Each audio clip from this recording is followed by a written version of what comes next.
there's the coaching on the Saturday and there's coaching like on the field during practice, but I don't know if anybody realized like how many times we're out. You know, I might go watch practice, somebody will ask, you know, so are you a college recruiter? I'm like, yeah, but I'm also a special teams coordinator or a running back coach. I mean, this is like, there's not a recruiter. We are the recruiters. You know, that's the way NCAA is set up, that we as coaches, you know, especially during the season, but during the spring too, you'll be gone from home for weeks and weeks and weeks at a time. When you get on the road, it's away from family, it's away from your children, it's away from your wife, you're on the go, and your world is about building relationships, about closing deals, about finding a way to make that young man feel like he's more comfortable and more relaxed and more committed and really wants to play for you as a recruiter and your program versus those other guys that are coming into that home and coming into that school. It was really important to me when I got hired.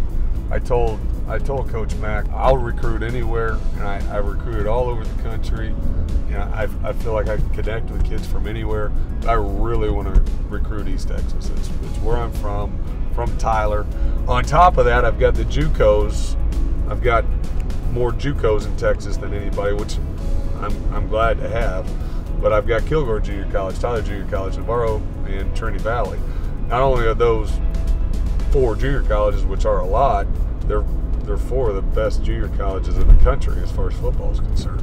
Junior college, I think you have to be a lot more focused on what it is you're looking for. Just because you're really only going to go sign a kid for a couple of years. If he's only going to play for a couple of years, you need him to play for a couple of years. You don't need him to sit the bench for a couple of years. We started working on the players. Yeah. Themselves, attitude and that kind of stuff. Right. To try to just change the way they think about it. Sure. Built up a lot of trust back and forth. So we've signed kids from there. They've known we've signed kids from there. Multiple people on our staff have recruited that school in the past. We need offensive tackles, and we like your guys. We like sold on the tackle body, or is he sold on? No, is he cool with the 6'3", 6'4" kids? If he's 6'4", we can live. If he's got great feet and he's got long arms, and he liked your guys, man. He really liked your guys. When we talk about JUCO offensive linemen, the first people he goes, Tommy, go back to Trinity Valley. If they had a stumbling block, and most of them have, that's why they're at a junior college. Like how they handled that stumbling block, and just do they recognize the opportunity that a second chance is going to bring them? You get some guys that are just so appreciative of an opportunity that sometimes you just hit an absolute home run, and we have on a couple of kids. Those are the guys we need. Like, you know, now because we've won some games, we're in the hunt with guys that are bigger and they're faster. But that's not how we won.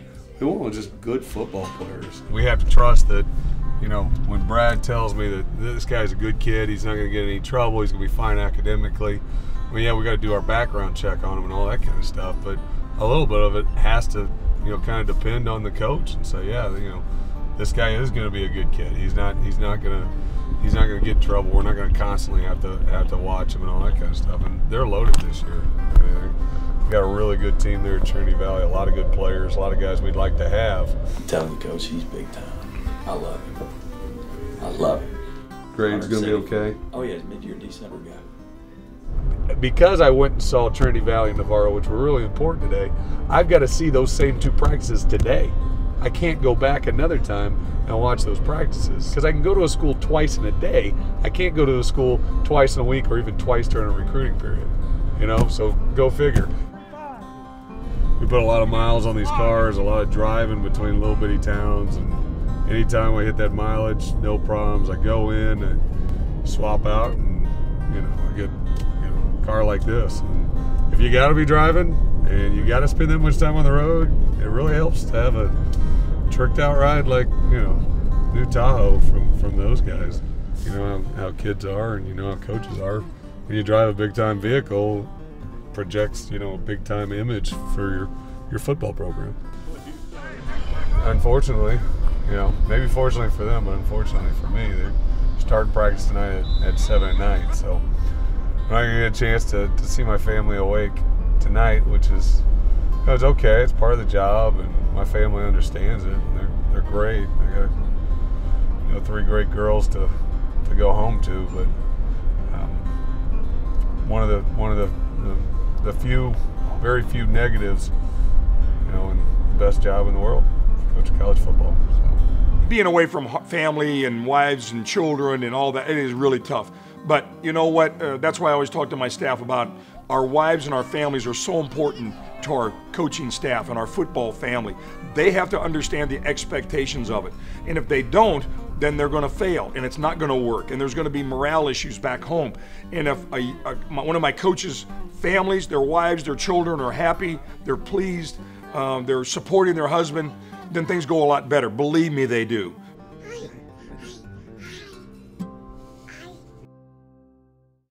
This segment of Beyond the Green is brought to you by Bud Light. Yeah, I'm gonna need 40,000 pairs of flippers, 70,000 bags of ice, 33,000 tubes of sunscreen, a cake with a lady inside, a cake with a dude inside, and then a cake with some cake inside for all the people that love some cake. Ooh, I like him. Let's find out his tuxedo size. Yeah, I'm back. What's that? Oh, yeah. No, it's perfect. Did I already order ice? Bud Light is creating a town this summer, and you could go. Find out more at upforwhatever.com. The things we own don't make us who we are, but they can be mirrors that show us what we've become and maps that tell us where we've been. They aren't just keyboards or costumes or cameras. We don't collect stuff. We collect memories, and what we can't fit in our hearts, we keep safe in our homes. At Little Guys Movers, we'll help you move your memories, whatever they are, wherever you're going. Ortho Texas is a group of orthopedic surgeons. We were all in prior practices in different communities north of the Dallas and Fort Worth area. We are putting all our resources together to provide the patient a better, easier, more enjoyable experience. We're coming out stronger. We're more efficient in what we do. A group of excellent physicians that care for their patients in the utmost way. That's why I think Ortho Texas is better.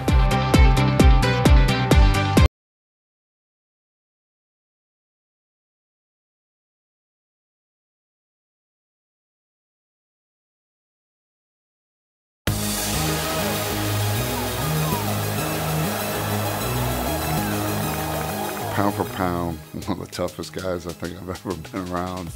Then Southern Miss from the 34. Mullins pressured from behind, hit and drop. Chad Polk got the hit. Not a Division I guy. Not this guy that's way, way, way too small, too short. Not fast enough to play linebacker, not big enough to play defensive line. And you talk about a cat that said, no, wait a minute, I can play at that level.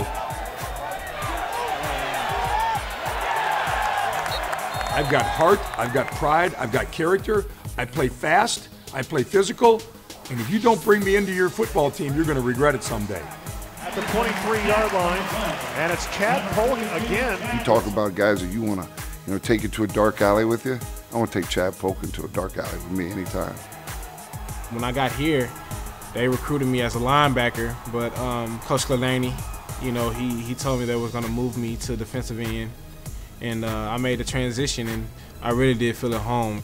First of all, defensive end normally doesn't look like Chad Polk. It's just that's not the way they look. They're normally taller, they're longer, long arms, long legs, wider shoulders, bigger stature. I'm small, so I have to be fast. There's not an offensive lineman that on game day walks out there and goes, ready, break that huddle, come up on the line of scrimmage, put your hand down, and look at Chad Polk and go, wow, this really scares me. I'm intimidated looking at Chad Polk. Can't sit there and just tangle with them. They're too big, so if they get their hands on me, it's pretty much over. So just using my speed to get around the offensive lineman and make the sack, that's what I've always done, and that's what my coach encouraged me to do. If you have the motor, if you have the pride, if you have the toughness, if you have the tenacity, if you have the never say die attitude, I don't care who you are and how big you are, I'm gonna find a way to beat you. And that's the way he plays the game. Pound for pound, the young man carries us a lot of force, a lot of power, and a lot of grit along with it. Despite his on-field acumen and ability to overcome the physical challenges of football, Chad Polk is currently waging a war with a far more formidable opponent than the X's and O's of the gridiron. In 2008, I was diagnosed with type 1 diabetes, and I was 16 years old. Wow, there was so much stuff going on through my head. I was just wondering why. My mother's, has had diabetes her whole life pretty much, and I've seen the effect that it's taken on her life, and I've seen what she has to deal with, and through a routine every day, and the impact that it has on her life. I was just told I had to be more organized with my life. I had to make sure I checked myself all the time, make sure I ate enough food, make sure I counted my carbs, make sure I had a little snack with me wherever I go in case I went low, make sure I had enough insulin. An athlete with diabetes is going to really have to regulate what they're eating and where are their blood sugar levels to get through a practice, to get through a game or a training session without having some of the repercussions of when your blood sugar gets low. Just emotionally, it could take a turn on you, because I mean, sometimes you don't even feel like an ordinary human, because sometimes if you don't eat enough and then you go to a practice, you might just feel bad, and you really sometimes don't even know why. Energy, lack of energy. No question that your strength, you just don't feel right. Everything's off. You don't have the normal approach to that day. You don't feel that well. The insulin is supposed to help your muscles absorb the glucose from what you eat, which is just what you burn for energy. So if you're not absorbing that, then you can't store energy. And obviously, when you go out and you play a long game or an intense practice or weight session, you have to have that energy to get through, or you're not going to make it. At one point in time, I really did consider quitting, because I just felt like, along with being diabetic and having to take care of that with school, with football, at the time I kind of felt like it was just too much for me to handle. Encouragement probably came from my family. My mom, she prays for me a lot. Coach Mack, just instilling in us that, adversity hits sometimes, and from adversity, you have to rise up to it. With all that encouragement and all that prayer, it really just helped me to, face that adversity and overcome that obstacle. Anybody that goes through health issues and diabetes and have to give yourself shots, and you have to have a pump attached to it, it is a negative. It is some adversity that you have to handle, you have to overcome. And the transition, as he went through that, was never easy. But he's really gradually, slowly but surely, has really got a grasp of this and a handle on it. And he's become one of our best players on defense here at North Texas. It really it kind of just blew me away that he felt that way about me. That he cared so much. And he wanted me around because he saw the potential I had, so, man, that was really influential for me. Now he's got an insulin pump that he just puts in what he eats, and, it regulates how much insulin it's going to give him.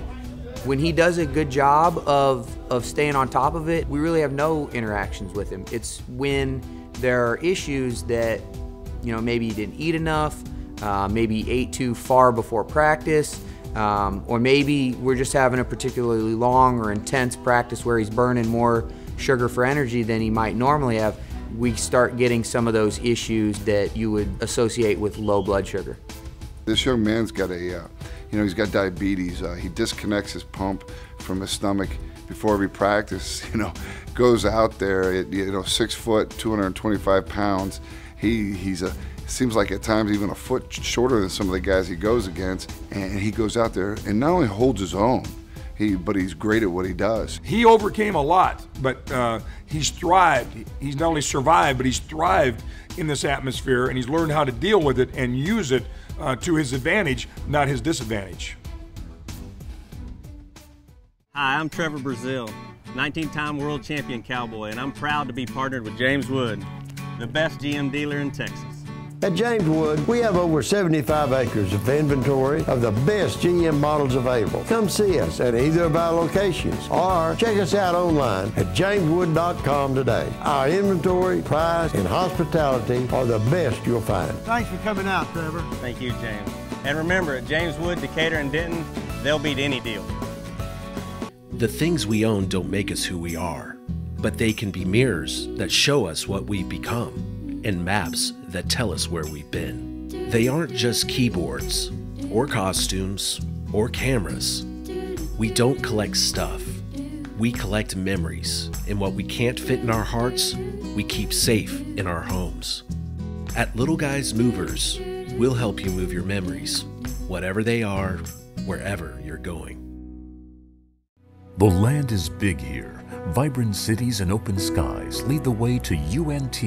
In our classrooms, studios, and labs, science and art converge, creativity drives innovation, and today's learners become tomorrow's leaders, inspiring one of America's great iconic college towns.